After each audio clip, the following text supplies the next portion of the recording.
This happened in 2022. I wasn't prepared for how loud life gets when it's just you and a newborn in an old Baltimore apartment.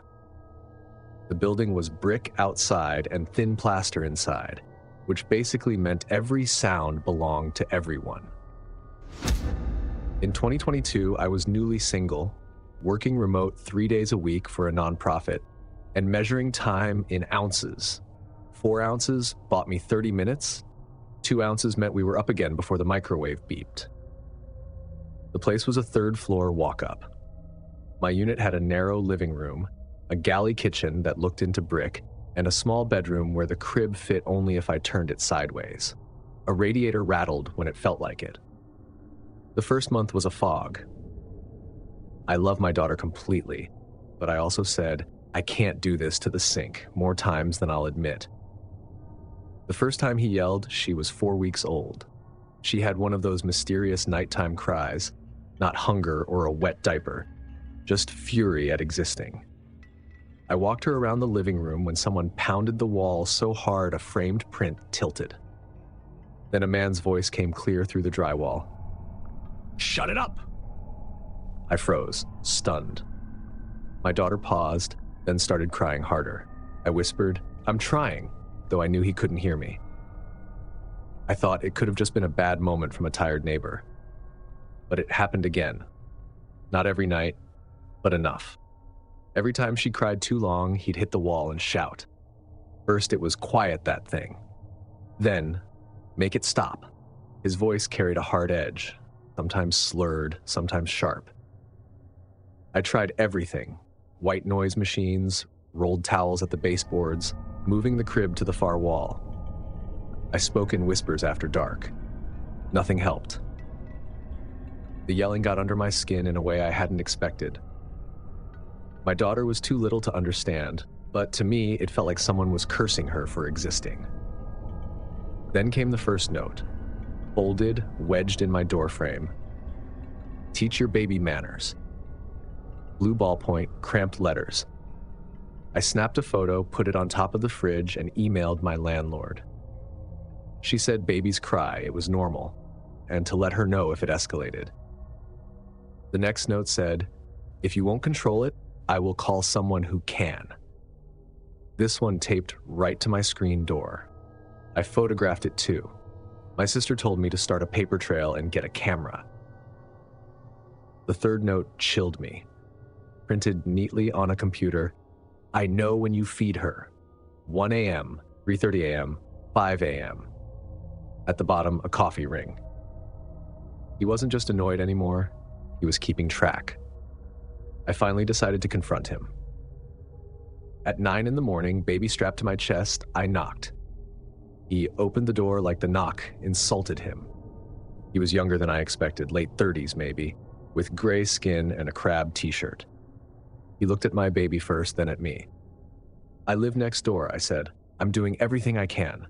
She cries, that's what babies do, but I need you to stop yelling and stop leaving notes." "You sorry doesn't help me sleep," he said flatly. "I move the crib, I run white noise, I can add rugs." "You can stop it from crying," he said. "I cannot," I said. He shrugged and shut the door. For a few days, he was quiet.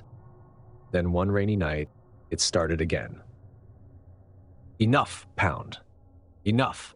My picture frame fell off the wall. A new note was under my welcome mat. "Move her to the kitchen where I don't hear it, or move." That night, my sister came with food and told me to call the police non-emergency line. The dispatcher said they couldn't do much unless something happened in the moment. Notes and yelling were civil. A week later, something did happen. Around 2 a.m., while feeding my daughter, I heard my doorknob rattle. Not a knock. Someone just trying to get in. I froze in the middle of the room, my heart thudding and clutching the baby. The knob turned again. Then silence, except the sound of someone breathing just outside the door. I said, loud enough to carry, "Go away, I'm calling the police." The breathing stopped. I called 911 immediately. When officers arrived 10 minutes later, they knocked, badges up. I let them in and explained about the notes and the yelling. One officer checked the hall, then came back with a folded paper tucked in my screen door. It read, "Next time I call Child Services." The officers logged it, told me to call again if anything else happened. One gave me the number for the district officer who handles landlord issues. Then they left. I didn't sleep again that night. Every sound became a footstep. I moved out within 3 weeks. My sister rented a van and helped me haul what I could. The landlord said the neighbor denied everything. I didn't care. I was gone. My new place is a basement unit in a row house 10 blocks away. The walls are thicker. The neighbor on one side is a retired teacher who bakes. The other side is a quiet guy with headphones. My daughter is 10 months old now, laughing and smearing bananas everywhere. But some things stayed. When she cries at night, there's still a flash of tension in my chest. I look at the door without meaning to. I think about the sound of that knob turning, the way someone tried to take hold of my door. I think about those notes. Would he have really tried something? I'll never know. What I do know is this: walls aren't agreements. If someone tells you who they are through them, believe it. I still tell my daughter when she fusses, "You're allowed," because she is, and because I refuse to let his voice echo louder than mine.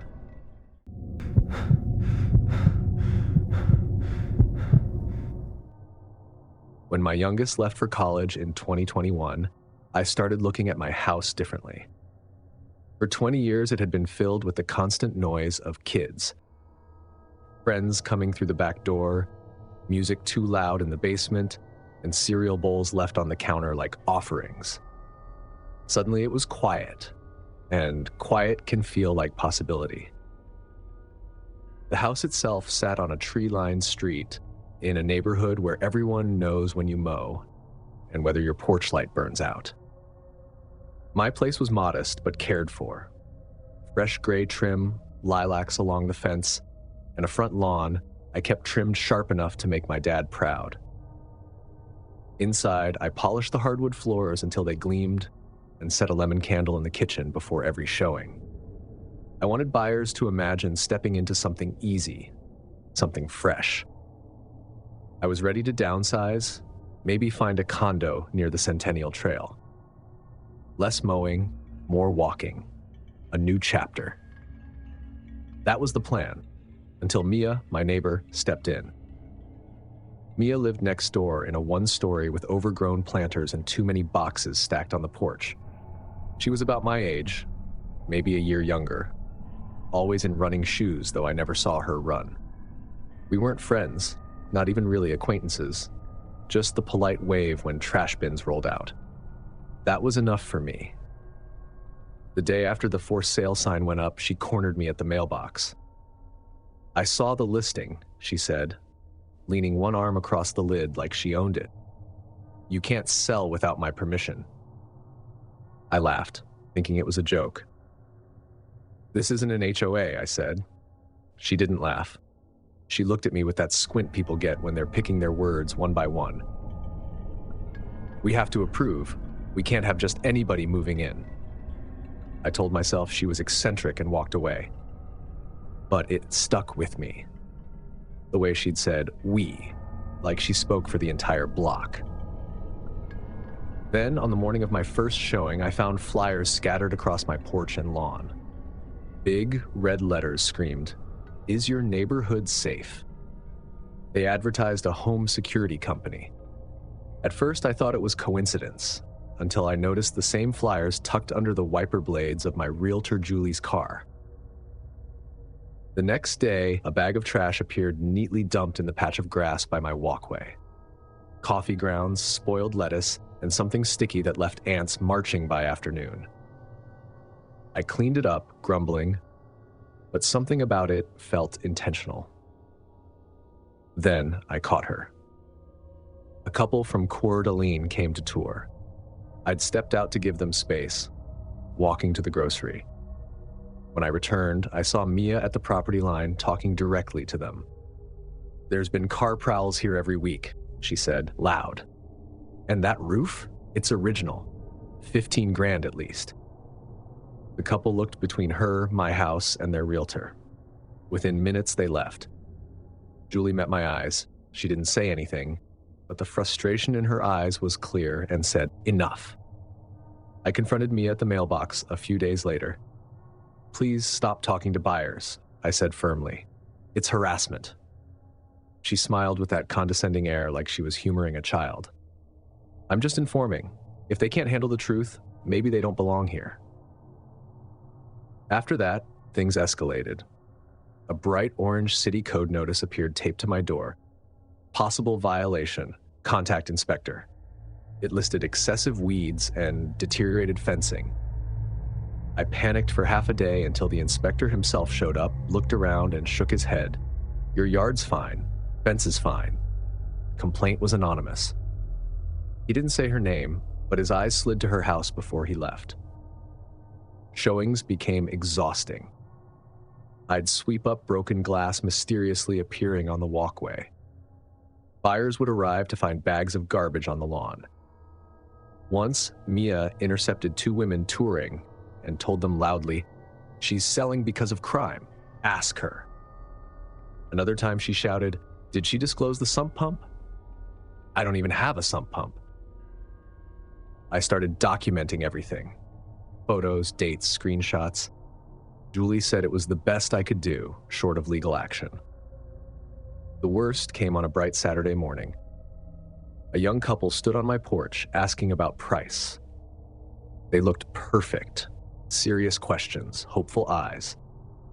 I felt that flicker of relief, the sense that this might finally work. Then Mia came marching up the walkway. "You need to know," she told them, pointing at my house.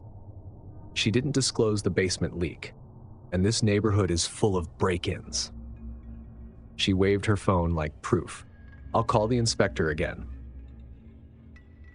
The couple looked at each other, uneasy. The woman tucked her hair nervously behind her ear. "We'll think about it," she said. And they left. My throat felt and I couldn't even speak. Julie called the police. Officers came, listened, and wrote a report, but in the end they called it civil. Unless she trespassed or threatened me directly, there wasn't much they could do. That night, I smelled cigarettes through my bedroom window. I pulled the curtain back just enough to see a glowing ember near my trash bins. A figure stood in the shadows, watching. By morning, more garbage was spread across the lawn, placed deliberately. I couldn't take it anymore.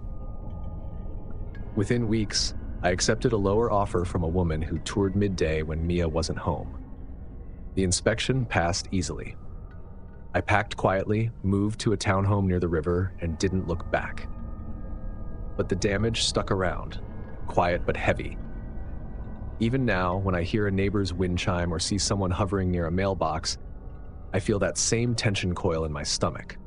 I keep replaying her words, "You can't sell without my permission." Her reason? Still a mystery. Maybe control, maybe jealousy, or something unhinged. But the truth is, it doesn't take a haunted house or a masked stranger to terrify you. Sometimes it's the neighbor you wave to who decides your life isn't yours to live.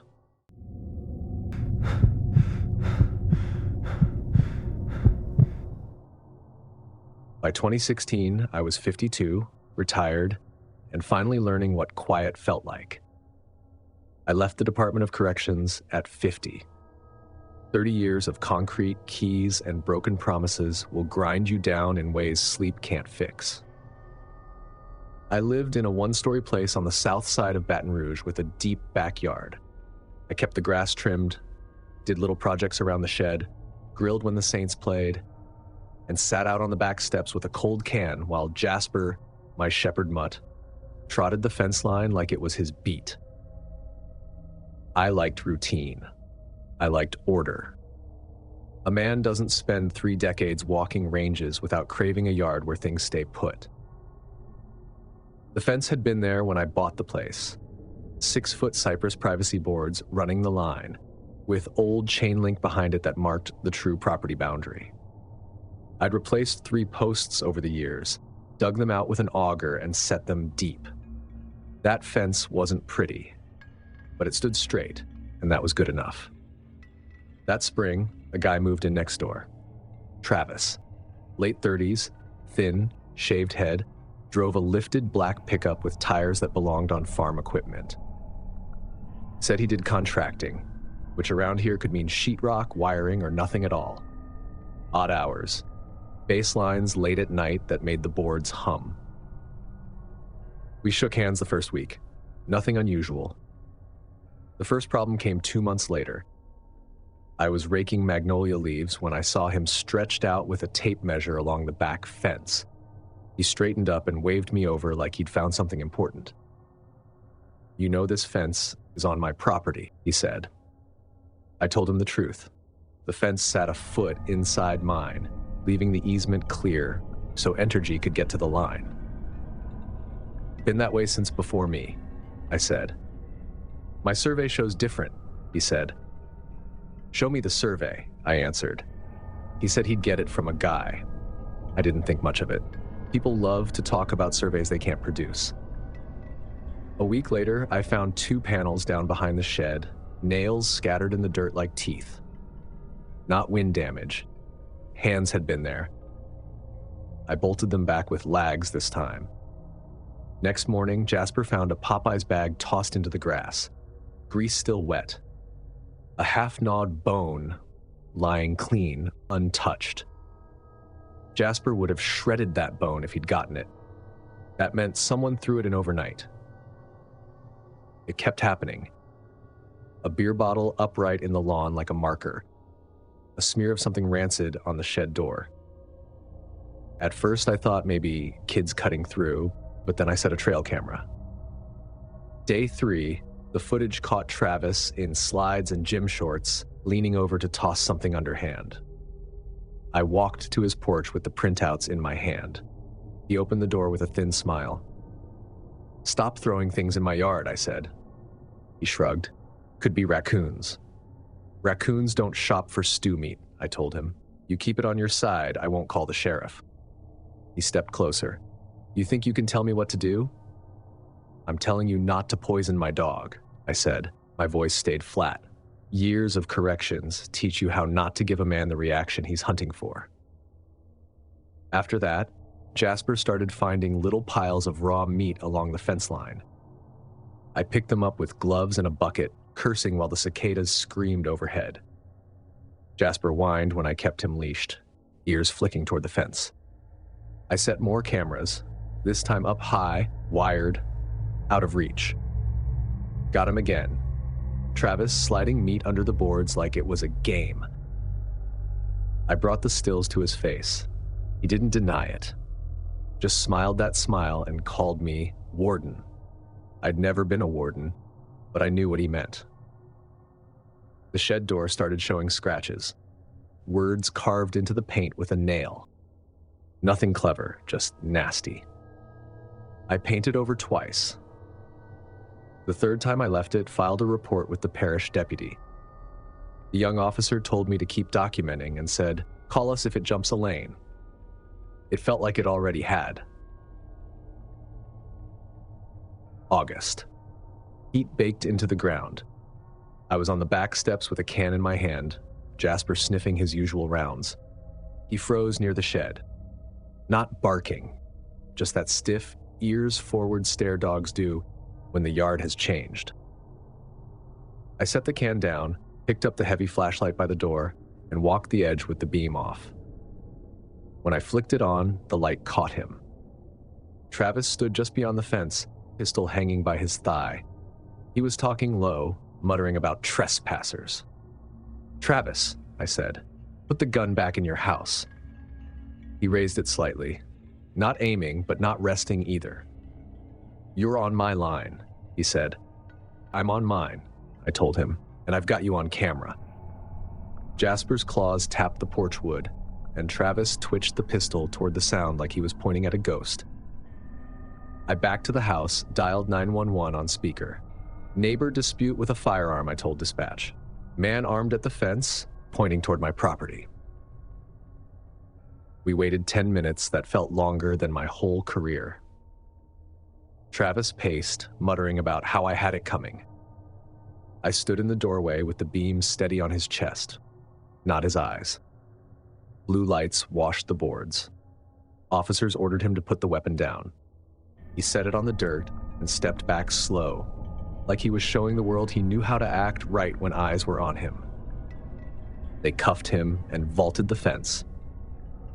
They asked if I wanted to press charges. I told them I wanted him to stop. They logged my footage and explained how to file a protective order. The judge signed it within a week. Travis stayed quieter, but still stared when I brought the cans to the curb. He sold the house a year later, left behind a broken ladder, a rake, and a patch of overgrown azaleas. The new neighbors wave. They grill on weekends. Their toddler laughs at Jasper through the fence. I'd like to tell you it was all about the fence, but it wasn't. Some men just need a fight to feel taller. He saw a quiet man next door and thought quiet meant weak. What stays with me isn't the night with the gun. It's the months before, the small things, the garbage, the scratches on my shed, the raw meat I pulled from the grass with gloves while my dog whined at my side. That's how you break a neighbor down. One little trespass at a time until the night you step out and the gun is waiting. I still walk the yard every evening. Jasper still does his patrol. The fence is patched with new cypress that will silver with age. It looks strong. That's all I want it to be. If you want advice, don't meet petty with petty. Document everything. Call when you need to call. And if a man stands at your fence with a gun, don't try to prove anything. Back away, keep the light steady, and let the ones with badges handle it. That's the closest thing to peace you'll get.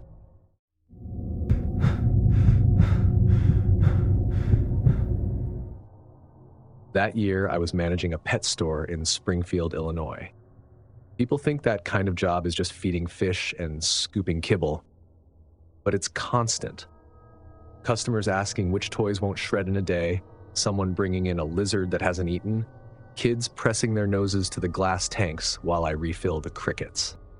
I liked it, though. I liked knowing most of the dogs by name. Maggie the Beagle, Duke the Husky, a Yorkie named Gizmo that barked at every bag of treats. It kept me social, and after closing, I enjoyed going home to my little bungalow, just a few blocks off a busier stretch. The house wasn't much, but I kept it clean. Grass trimmed, porch swept, bins tucked back after pickup. I've always believed if you do your part, neighbors leave you alone. The guy next door didn't see it that way. Tom moved in about a year before the trouble started. Thin guy, looked about 40-something, always wearing that same black hoodie no matter how hot it got. He kept to himself. No porch lights, no hellos. I'd wave, just trying to be decent, and he'd look at me like I'd asked for money. Our first real words were about garbage. I was dragging my can back from the curb when he appeared on his side, arms crossed. "You crowd my space with that thing again. We'll have a problem," he said. I looked down. My can was 3 feet clear of the property line. I said, "All right, I'll keep it pulled tight," just to end the conversation. He didn't nod or smile, just turned and walked back up his steps. 2 days later, I opened my door for work and found a lump of spoiled meat on the porch. Gray, slimy, stinking like it had sat through a blackout. At first, I blamed raccoons. They knock bins over all the time around here.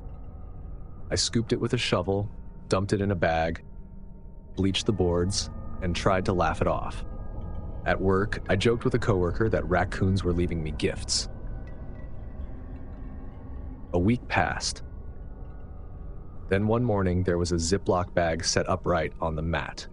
Inside, feathers. Not from one bird. Different sizes and colors, some with the quills still wet with skin. That wasn't raccoons. Someone had sealed that bag. I stood there, wondering if I should call someone. In the end, I threw it in the trash and tried to move on. Then came the sparrow. Small, brown, dead, but untouched.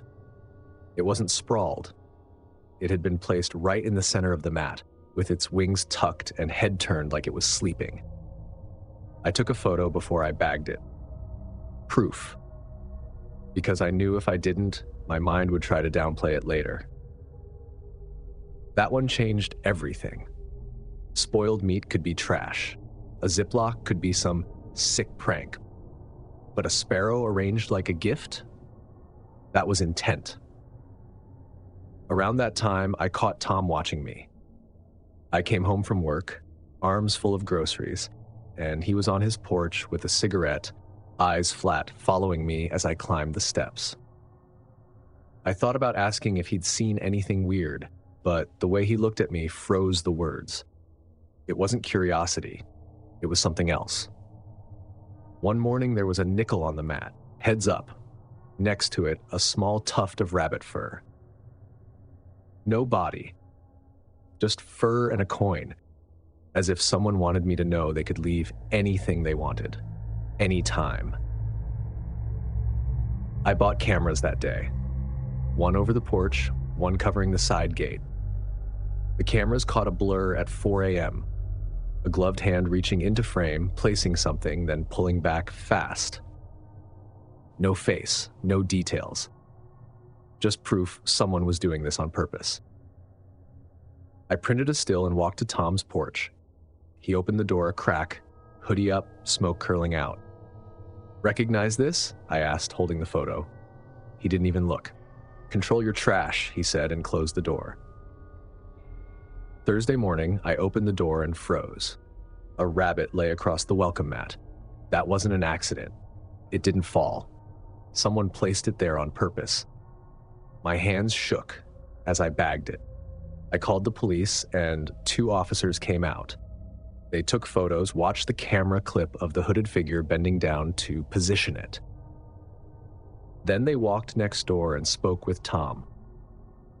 He denied everything. They came back and said it was a civil matter. Nothing they could prove. I stood on my porch, smelling bleach where the rabbit had been, wondering what it would take before someone believed me.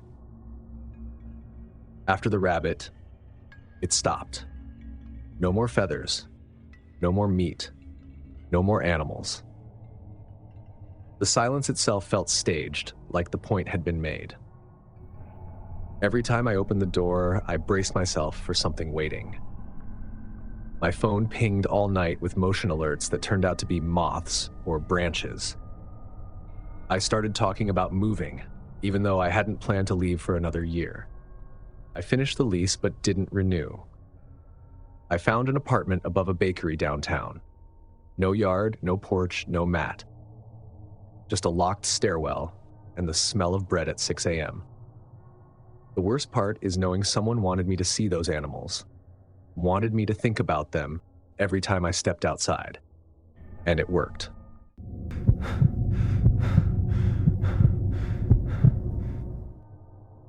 I've been a nurse for more than 20 years, and one thing you learn quick is people tell you more than you ask for. Strangers, patients, families in waiting rooms, they all unload bits of their lives. Sometimes those confessions stay behind in the hospital, and sometimes they follow you home. Back in 2020, I'd just moved into a small shotgun house in Mobile, Alabama. It was the middle of the pandemic, and I was coming off some of the hardest shifts of my life. I wanted someplace quiet, with a patch of yard, a porch where I could drink coffee on mornings I wasn't scheduled. I thought I found it. My new place sat on a tree-lined street where most folks had lived for decades. Next door was Mrs. Cunningham, though everyone called her Miss Cunny. She was in her 70s, maybe 80, always in a pressed blouse and a patterned scarf tied under her chin. She swept her porch every morning, even in July when the air felt like soup. She was the first to greet me. I'd be coming home in scrubs, bag slung over my shoulder, and she'd call out from her porch. We started chatting at the mailbox, short conversations at first. She asked about my hours, about the hospital. Then she always slipped in a line about her son. "He's here," she'd say, tapping the doorframe. "Just shy, doesn't care for folks." She said it with a little smile, like it was an inside joke. The odd thing was, I never saw him. Not once. At first, I shrugged it off. Plenty of people keep to themselves, and if her son was older and private, who was I to judge? But the house gave off little signs that gnawed at me. Amazon deliveries came almost weekly. Packages clearly marked for men. Shirts, undershirts, socks, slippers. I'd see her lugging them in, stacked to her chin. At night, even when the air was mild, her attic fan hummed loud enough I could hear it from my yard. Sometimes it rattled like it hadn't been serviced in years. And once in a while, when the wind shifted, I caught a smell. Lemon cleaner mixed with something faint and sickly sweet. Didn't seem like garbage or flowers. Something else. I tried to explain it away. People clean differently. Houses have smells. I was a nurse. I knew how my mind could make connections I didn't want. But Miss Cunny kept talking about him. "He likes peach yogurt," she said once. Another time, "He's a reader. Doesn't care for television." Always present tense. Always as though he just stepped into the next room. One night, I was rinsing dishes at my kitchen sink. From there, I had a clear view of her attic window across the narrow side yard. The fan cord drooped like always. The glass was mostly dark, catching reflections of streetlight glow. Then something shifted. The old rocking chair up there was moving. Slow arcs. And in the half-light, I swore I saw a pale oval where a face should be. Shoulders too. Upright, like someone sitting still. The chair rocked again, then stopped. A stop that felt like whoever was sitting had seen me notice. I stood there, staring until my own reflection overtook the glass. When I looked again, the figure was gone. The chair sat still. I didn't tell anyone that night. I didn't want to sound crazy or worse, like I was gossiping about an elderly neighbor. As weeks passed, I noticed I wasn't the only one uneasy. Two older women who walked their dogs stopped short one morning when I mentioned living next to Miss Cunny. They shared a look. One said softly, "She's been through a lot with that boy." The other nodded but wouldn't elaborate. Later, I overheard another neighbor say something about her son being better off inside. The tone was sympathetic, but it wasn't casual. It was careful, like they were all agreeing not to pry too deep. I wanted to believe that explained it. Maybe he had medical issues, maybe he really was just reclusive. But I kept thinking about that rocking chair, about the smell, about the endless packages.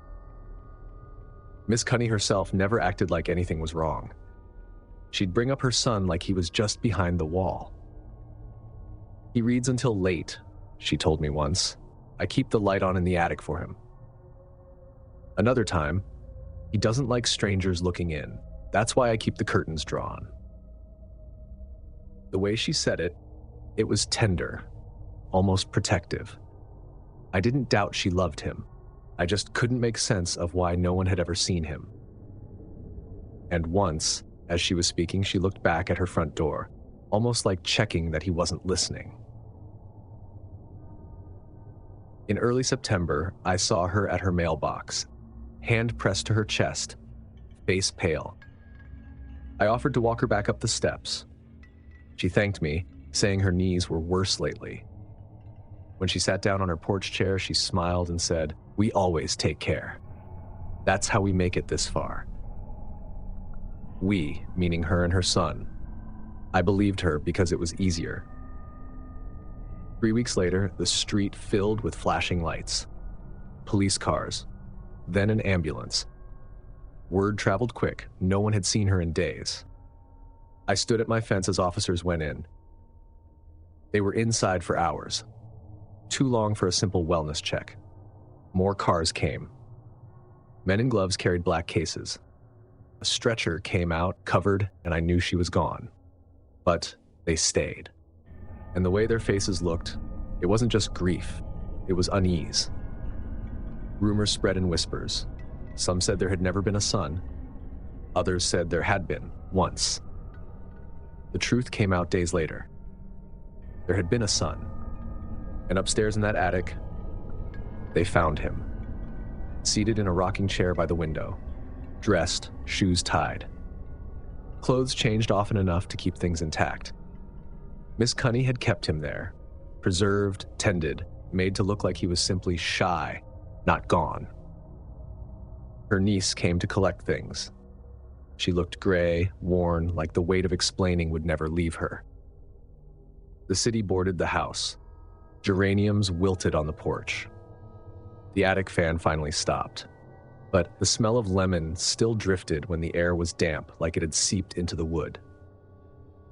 I never walked that stretch of sidewalk again. Even now, if I have to pass, I keep my eyes down. Because if I look at that attic window, even covered with plywood, I see the chair rock. And I remember the pale figure that wasn't supposed to still be there. And I think about the way she said it. He's just shy. Like a spell. Like words strong enough to keep him alive. For her, at least. If these stories made you realize the real monsters sometimes live right next door, go ahead and smash that like button, subscribe so you never miss a scare, and let me know which neighbor story you'd move away from immediately. And if you think fluorescent lights and security cameras make the night shift safe, you haven't watched this channel enough. Click now to watch 4 very scary night shift horror stories. Because not everything wandering the halls at 3 a.m. belongs there. Thanks for watching. Stay alert, stay safe, and I'll see you in the next nightmare.